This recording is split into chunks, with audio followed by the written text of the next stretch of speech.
do cinema. A comédia romântica Morrendo e Aprendendo começa com um acidente de ônibus fatal e 4 espíritos determinados a ficar mais tempo na Terra. O desafio para a equipe de efeitos visuais é fazer com que as ações sobrenaturais desses espíritos pareçam reais. Eu nunca achei que fosse um filme de efeitos especiais exclusivamente, isto é, cheio de efeitos incríveis. Eu quis contar a história de uma forma mais simples e pura, mais pura possível. Certo. Os créditos do diretor Ron Underwood incluem Amigos Sempre Amigos e O Ataque dos Vermes Malditos. Como Ron quer efeitos sutis e discretos, isto torna o trabalho muito mais difícil para todos. A supervisora de efeitos visuais, Julia Gibson, trabalha com Ron na confecção dos inúmeros efeitos do filme. Para vários desses efeitos, Julia recorreu ao Pacific Data Images, ou PDI, que tem usado a tecnologia digital para criar efeitos inovadores para comerciais de televisão e vídeos musicais.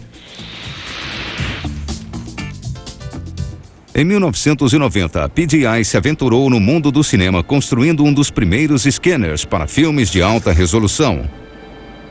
Isso permitiu que inserissem filmes com ação ao vivo no computador para manipular as imagens e recolocar essas imagens modificadas de volta no filme, sem afetar muito a sua qualidade. O scanner traduz cada quadro do filme numa série de números 1 e 0, representando a cor de cada pixel num quadro. Pixel é uma abreviação de Picture Element e é um termo de computação que se refere a um único ponto microscópico de informação numa imagem. O operador de computador ou animador pode mudar a cor e a posição de qualquer pixel. Quando a informação digital é impressa de volta no filme, a imagem original aparece realçada digitalmente pelas mudanças do animador. A PDI foi fundada em 1980 por Carl Rosendahl. Acho que trouxemos muitas inovações e o mais importante foi que mostramos a muita gente a capacidade do computador e o tipo de liberdade que isso nos dá.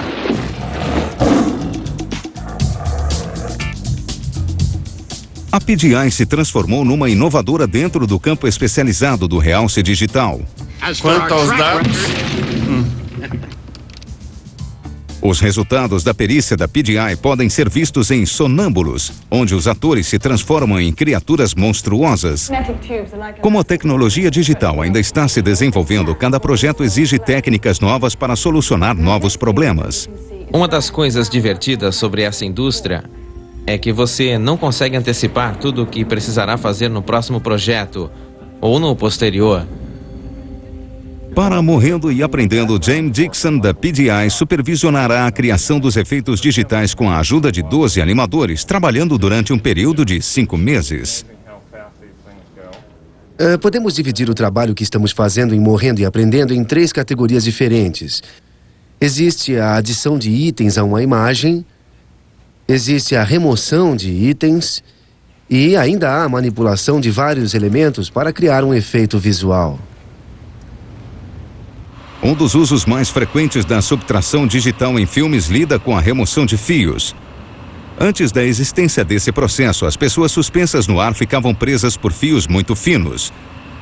Embora os fios ficassem invisíveis no filme, eles tendiam a se romper, tornando os efeitos voadores perigosos para as pessoas envolvidas. Agora já é possível usar fios mais largos e mais seguros e aparelhagem para suspensão, porque podem ser completamente apagados digitalmente. A PDI já conta com bastante experiência em subtração digital. Um bom exemplo é a tomada de Arnold pilotando a motocicleta dentro do canal de O Exterminador do Futuro 2. Por razões de segurança, aquela cena foi feita com a moto suspensa por um par de cabos, deslizando numa espécie de roldana móvel. A câmera mostrava aquela roldana gigantesca e os cabos, e não houve problemas na parte em que ele foi cuidadosamente colocado dentro do canal. Então nos pediram que usássemos o computador para remover aqueles detalhes do quadro. A técnica envolve usar o computador para prever o que deveria estar visível atrás do cabo e então transferir aquilo para cima desse cabo. O procedimento pode parecer simples, mas a PDI passou vários anos desenvolvendo e aperfeiçoando o processo de remoção dos fios.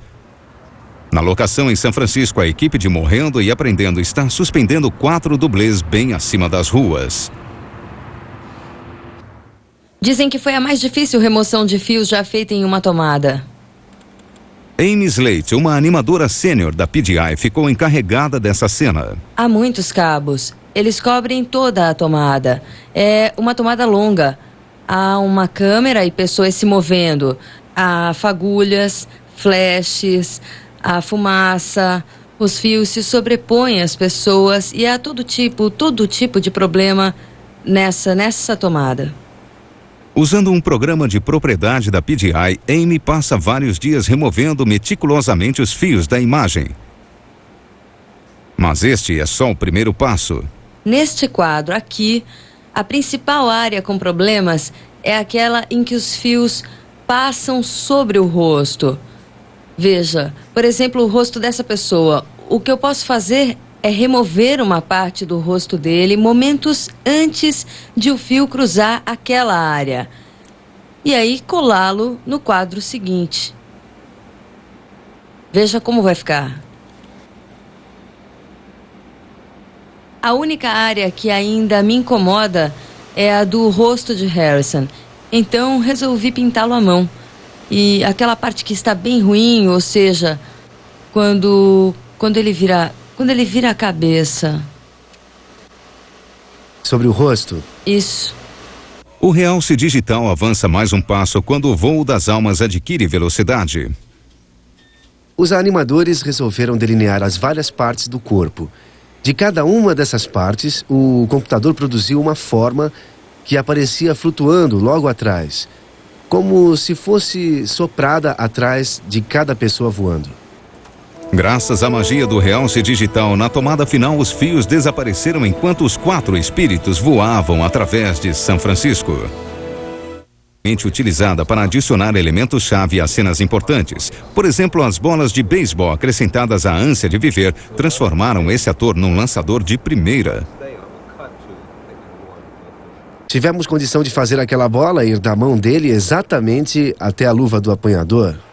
Além das bolas, a PGI acrescentou setores suspensos a estádios atuais para transformá-los em estádios históricos que não existem mais, chegando mesmo a colocar multidões nas arquibancadas vazias.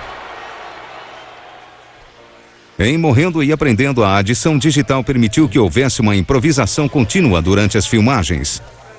Muitas vezes Jamie tinha uma ideia sobre mudar a posição de uma câmera ou mudar uma ação para ajudar a realçar mais o seu efeito. Um exemplo dessa improvisação é a cena em que Robert Downey Jr. é atacado com um atiçador de lareira. Observando a cena está Julia, a alma translúcida interpretada por Kira Sedgwick. Na verdade foi Jamie Dixon que veio até mim enquanto nós filmávamos isso e sugeriu: por que o atiçador não atravessa a Julia, que está parada perto do marco? Então o atiçador foi posto de lado e a cena gravada sem ele. A PGI reproduziria o atiçador digitalmente e depois integraria a cena com a imagem ao vivo. Esta é a sequência sem nada acrescentado. E aqui está a sequência em que comecei a adicionar o elemento em 3D do atiçador. Ken Billenberg é um dos vários animadores da PGI trabalhando com James Dixon em Morrendo e Aprendendo. Este é o atiçador que aparece na imagem. Tendo isso, eu tirei a medida e me certifiquei de ter as dimensões exatas. Depois eu construí aquele modelo no computador. Em seguida, Ken repassa a tomada, quadro a quadro, seguindo a ponta do atiçador. Ele posiciona o atiçador digital bem em cima dessa ponta. O resultado é um objeto gerado por computador que parece e se move como o original. Mais do que a adição e a remoção digital, a PGI é mais conhecida por sua inovação na área de manipulação digital. Um bom exemplo disso é o vídeo da música de David Byrne, que chamamos de She's Mad. Tem a ver com a tecnologia Morpho, onde você distorce uma imagem em outra, transformando-a sucessivamente. Se você levar isso ao extremo, poderá fazer coisas bem engraçadas com aquela imagem ao vivo. A manipulação digital será usada para criar o efeito mais dramático de Morrendo e Aprendendo, uma transferência de alma. Essa transferência refere-se a uma alma entrando no corpo do personagem Thomas. Algo que eles podem fazer e depois ele se torna parecido com eles. Os dois personagens são filmados separadamente, mas no mesmo cenário. Depois, a PGI separa digitalmente o personagem alma do fundo e usa esse elemento para criar a ilusão daquela pessoa desaparecendo dentro de Robert Downey Jr. Um dos extratos, na verdade, é um morfo. Aqui já estamos na metade do processo e isto é um morfo de Julia integrada a Thomas. A animadora Barbara Mayer está misturando vários extratos para criar uma transferência de alma. Os extratos diferentes são animados separadamente para surgir, permanecer um instante e depois sumir. Isso dá ao efeito uma sensação de flutuação e movimento e Julia parece entrar em Thomas. Silêncio para ensaio, por favor. Quando uma das almas deixa o corpo de Downey, resulta numa separação de almas. Esse efeito arremata uma cena-chave em que Harrison, o personagem de Charles Grodin, finalmente supera seu medo de cantar em público. A locação é um show de B.B. King. Nesta parte da cena, o cantor está bem empolgado. É ele quem realmente comanda tudo.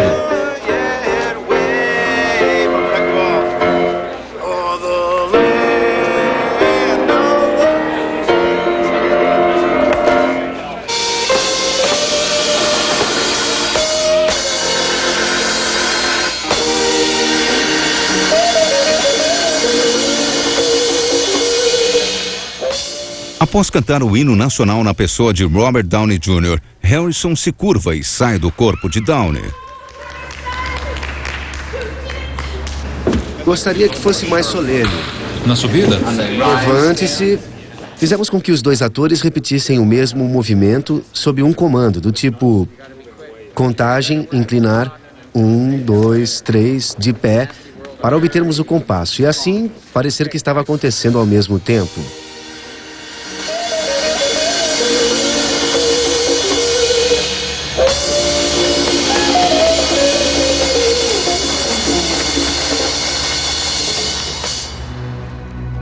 O problema típico ao se filmar uma tomada de efeitos como esta é que é difícil saber exatamente como as duas tomadas ficarão juntas.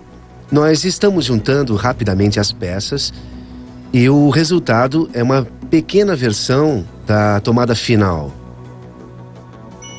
Daqui a 2 dias, poderei levar esse material ao diretor e perguntar se era isso o que tinha em mente. Certo. A mágica do realce digital permitirá que o diretor John Clive crie um evento quase olímpico com apenas 200 membros na plateia. Um estádio na Argentina será transformado para um inovador comercial de televisão que seria caro demais para encenar.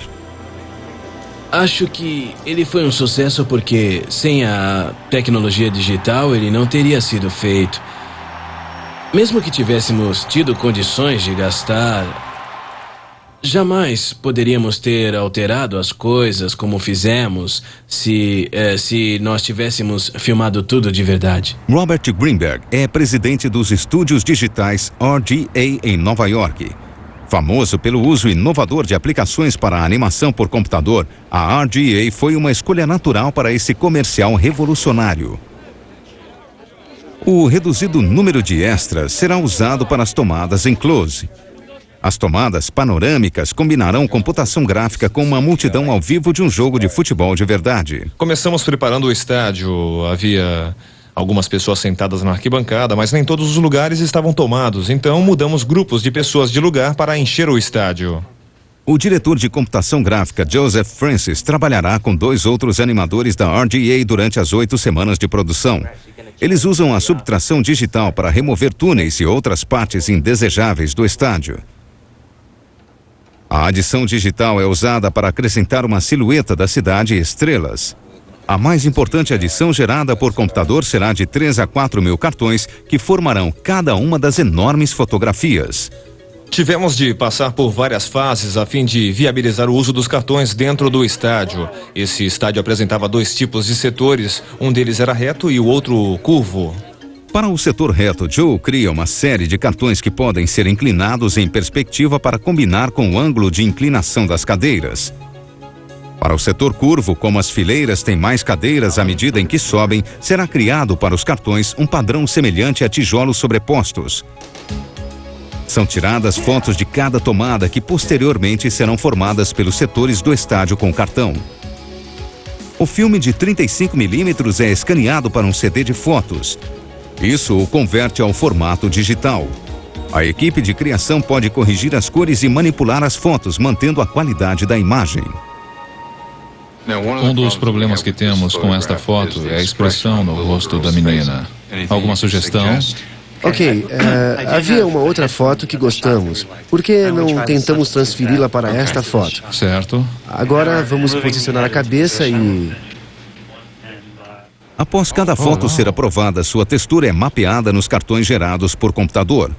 O mapeamento de textura permite que o grafismo seja colado digitalmente sobre um objeto gerado por computador e permaneça nele enquanto se move. Além da imagem, o movimento também foi gerado por computador. O maior desafio do projeto foi obter um movimento convincente, pois os primeiros testes foram muito rígidos.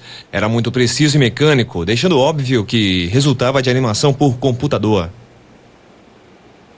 O modelo básico para o movimento de um cartão individual é definido, incluindo parâmetros para a velocidade, a rotação e a altura do cartão quando é erguido.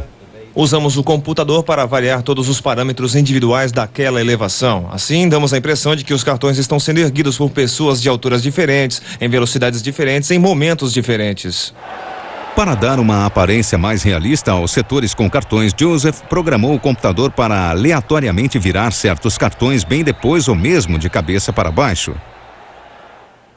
Os animadores podem controlar o nível desse acaso em qualquer parte do setor de cartões.